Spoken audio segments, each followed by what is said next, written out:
এই দিন দেখবেন সমস্ত রকমের উপকরণ নিয়ে শিবের পুজো করা হয়। শিবের উদ্দেশ্যে, পার্বতী দেবীর উদ্দেশ্যে পুজো করা হয়। সন্তানের মঙ্গল কামনা হেতু, সন্তানের দীর্ঘায়ু কামনা হেতু, আর সন্তানের সুখ সমৃদ্ধি হেতু মায়েরা কিন্তু এই পুজো করে থাকেন।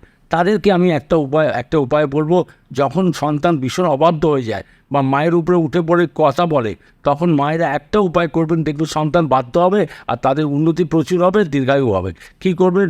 ছোলার অল্প বেসন নেবেন, অল্প বেসন সেটাকে নিয়ে ঘির সাথে মাখিয়ে নেবেন, ঘির সাথে মাখিয়ে শিবলিঙ্গের উপরে দেবেন, শিবলিঙ্গের উপরে লেপ করবেন।